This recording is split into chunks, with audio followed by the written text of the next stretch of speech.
Welcome back. If you have just joined us, you're watching the news at 10 on Channels Television.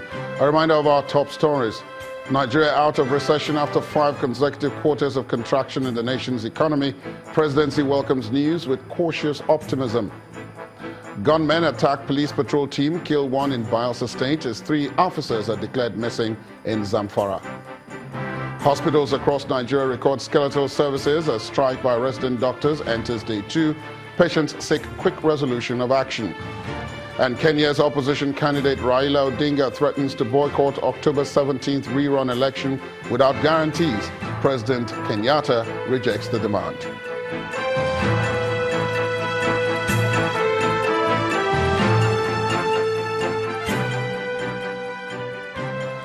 Now, for more on our top stories and others, please visit our website, channelstv.com and youtube.com/channelsweb. Also, please log on to m.channelstv.com to watch us on your mobile device, or download the Channels TV app for Android, iOS, and Windows devices from their respective stores. The Channels TV and Channels 24 app will give you access to news and updates. You also have access to the Eyewitness feature, with which you can share those pictures, videos, or news of happenings around you. Just install the app, then tap and swipe to reveal the menu, and then follow the instructions. And now here are some of the pictures you sent to our Eyewitness portal today. Let's begin with this picture of a flooded Ikot Idaha area in Akwa Ibom State. Our Eyewitness reporter claims the flood is due to lack of proper drainage system in the area and wants the state government to intervene. This next shot shows the deplorable condition of a road in Abu Amumara area of Imo State. Our Eyewitness reporter alleges that it is an abandoned project which has led to difficulties in plying the road and is asking the state government for help. Next is this image of falling electricity poles at Green Village Junction along Isaac Borough Expressway in Yenogwa. Our Eyewitness reporter says the high-tension poles still work even in this state, but is asking responsible authorities for help as this is risky. We end with this picture from Epwan area in Delta State showing a refinery causing air pollution. Our Eyewitness reporter says it is due to operations error and is asking responsible authorities to look into it as it poses health risks to residents in the area. Thank you so much for those pictures, and please do keep them coming. Suspected kidnapper Chukwudu Meme Onwamadike, also known as Evans, could not get a judgment today on his suit against the Inspector General of Police and 3 others. Rather, the judge adjourned proceedings in the 300 million naira suit till September the 21st. Justice Chuka Obiozo adjourned the matter after holding that there was no longer any urgency for the suit to be heard during the vacation. The judge also held that the arraignment of Evans before the State High Court last week Tuesday has mitigated against any urgency in the suit. The suspected kidnapper is challenging his continued detention since June the 10th without arraignment. He claims that his parade before journalists at the Lagos Police Command headquarters on June the 11th without a court order is unconstitutional and illegal. Evans also wants the court to award him 300 million naira as exemplary damages for his alleged illegal detention and the alleged harm caused by his media trial. On the 30th of August, Evans and 5 others who allegedly worked with him were arraigned before Justice Akeem Oshodi of the Lagos State High Court in Ikeja on a 2-count charge of conspiracy and kidnapping of one Duru Donatus. President Muhammadu Buhari has been receiving more guests at his Daura country home in Katsina State. Today, the president played host to his counterpart from the Nigeria Republic, Muhammadu Isufu, who is the first African leader to visit him since he returned from medical vacation more than 2 weeks ago. The presidential chopper conveying the Nigerian president and his entourage landed at the Daura heliport this afternoon. The visiting president says he's in Daura to wish President Buhari well after his return to the country. He also brings the greetings of his people, saying they were happy at the return of the president in good health. President Isufu told reporters that he discussed issues of security, the Lake Chad Basin, and mutual relationship between the 2 countries with President Buhari. The weekly Federal Executive Council meeting will not hold tomorrow. Minister of Information and Culture, Alhaji Lai Mohammed, says the meeting will not hold because the Eid al-Kabir holiday deprived the ministers adequate time to prepare the documents for the meeting. The minister says the two-day public holiday declared left little or no time to prepare for the weekly meeting. Last week, when the meeting held, the federal government approved the Mambila Hydro project that will be handled by a consortium of Chinese companies at a cost of $5.79 billion. Gunmen have killed a policeman and injured 3 others during an attack on Kolo police station in Ogwea local government area of Bayelsa State. Eyewitnesses say the attack, which happened around 8 a.m., was carried out by suspected oil thieves. Just 2 days ago, a similar attack occurred in Ekeremo local government area of Bayelsa State, where a local boat owner was abducted. Meanwhile, 3 police officers have been declared missing in Zamfara State following an attack on their outpost by gunmen suspected to be cattle rustlers. The attack took place at Keta village in Safe local government area yesterday. The police public relations officer in the Zamfara State Police Command, Shehu Mohammed, told Channels Television that the missing police officers are believed to have fled into the bush during the attack and a search party had been dispatched to find them.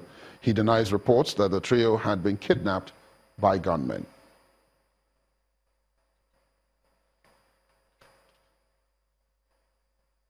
And now time to go to our Abuja studios for more news. Here is Gloria Ume-Ezeoke. Hi, Gloria. Hello, Ladi. The industrial action called by resident doctors in Nigeria entered its second day today, and there are no signs that doctors are ready to back down on their demands. However, hospitals across the country are not totally shut from patients who still enjoy a good level of attention. Consultants and other non-resident doctors have been attending to them in line with the directive from the health minister.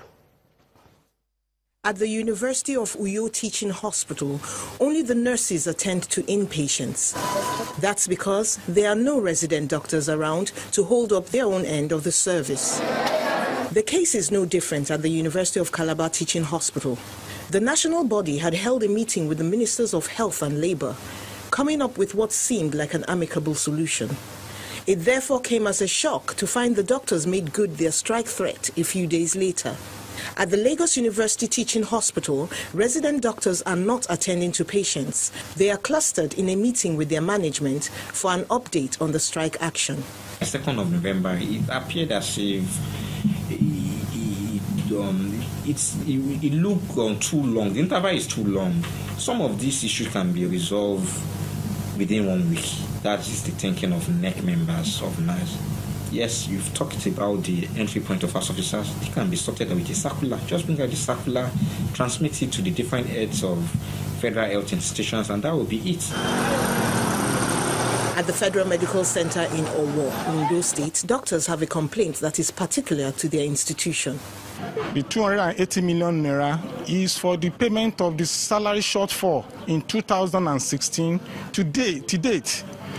That has been released to the management of Federal Medical Center, that has released to our acting medical director. At the Jos University Teaching Hospital in Plateau State, North Central Nigeria, and the National Eye Center in Kaduna, Northwest Nigeria, the management plans to continue work as normally as possible without the resident doctors. The consultants are available, and then the other allied health workers giving their services, the lab, the optical segments, and the emergency clinic.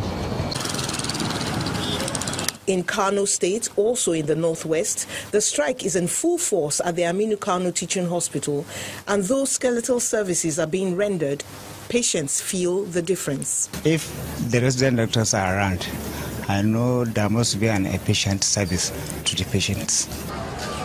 In Damaturu, the Yobe State capital, northeast Nigeria, patients troop into the state specialist hospital for medical attention. But the long waiting line is evidence that there are not enough hands for the crowd. They collected our card and we are on queue, but the line is not responding. Doctors are not responding to us. Following the announcement of the strike action, the federal government moved their next engagement with the residents' national body to the 6th of September. With this action and the resident doctors' admission of readiness to dialogue, there just might be a solution around the corner. Mary Alale Yusuf, Channels Television News. Well, meanwhile, the Minister of Labour and Employment, Dr. Chris Ngige, is asking trade unions to value dialogue as a means of resolving disputes. The minister was speaking at a forum put together by the Organization of Trade Unions of West Africa in Abuja, where he emphasized the need for trade unions to respect the laws guiding labour disputes. Our correspondent, Lanre Lasisi, reports. Against the backdrop of two major industrial strike actions in the country, representatives of 16 African countries gather in Abuja for a two-day workshop convened by the Organization of Trade Unions of West Africa, or TUA. According to the organization, it's a chance to critically look at ways of building a strong and dynamic labor movement in the sub-region. One issue that is also considered is the recent application by the Kingdom of Morocco to be a member of the Economic Community of West African States, ECOWAS. It's not an application that has the support of the Nigerian Labour Congress. We will be asking our government and our National Assembly not to vote for the admission of Morocco into ECOWAS for the above reasons. We urge you, our colleagues in OTUA, member countries, to ask your government and national legislators not to endorse this application of the Kingdom to become a member of ECOWAS. The Minister of Labour applauds the discussion on how to strengthen the role of social dialogue in settling trade disputes. Tripartism is important. People must come and talk. I have invited the union for talks, and the union said they have written a letter. That is not social dialogue. You don't write letters, especially when you have gone to do a talk and the meeting was adjourned. Next time for a meeting, you say you have written a letter. That's rascality in industrial labor disputes. Speaking outside the forum, the minister also expresses his disappointment with the strike action declared by the National Association of Resident Doctors. I told their leadership that I'm shocked. I'm a doctor. I'm shocked and I'm disappointed. It's failure of leadership. They couldn't lead their members well. However, I'm a doctor, and my children are graduating to be doctors, so I don't want to talk about what they did. It's not very honorable. The two-day workshop is expected to also consider how to limit the declining number of members of trade unions across the region, as well as the low wages of its members. Lanre Lasisi, Channels Television News. As the strike embarked on by the Academic Staff Union of Universities, ASU, continues, the National Association of Nigerian Students, NANS, has issued a two-week ultimatum to the federal government and university lecturers to resolve the industrial action. Leading a peaceful protest in Abuja, NANS President Comrade Aruna warns that failure of both parties to resolve their differences will lead to a massive protest by students of tertiary institutions in the country.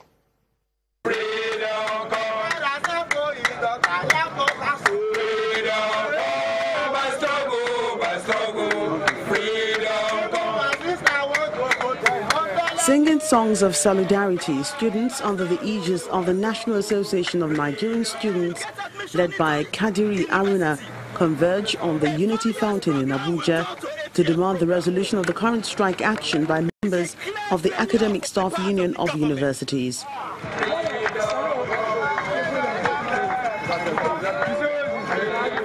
What ordinarily was meant to be a peaceful protest almost turned violent as another faction of the union, coordinated by Nonso Obasi, attempted to disrupt the gathering.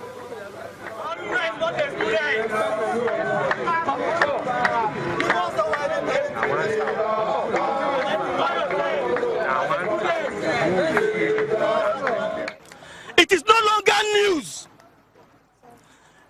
that ASU and federal government are toiling with the future of Nigerian students and with the future of the youth.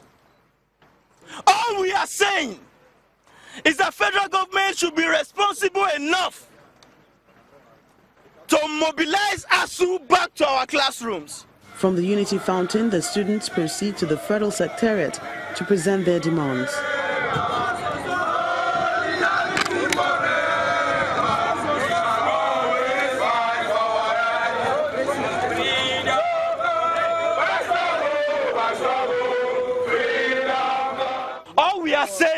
is that federal government and ASU should stop, as a matter of urgency, toying with the futures of the youth, toying with the future of Nigerian students. Our final demand, sir, we are giving federal government and ASU 2 weeks ultimatum to resolve the industrial action. The Permanent Secretary, Ministry of Education, after listening to the students, promises to pass their message to the Minister of Education. We will not even wait for your 2 weeks ultimatum. We will ensure that we bring this matter to an expeditious end.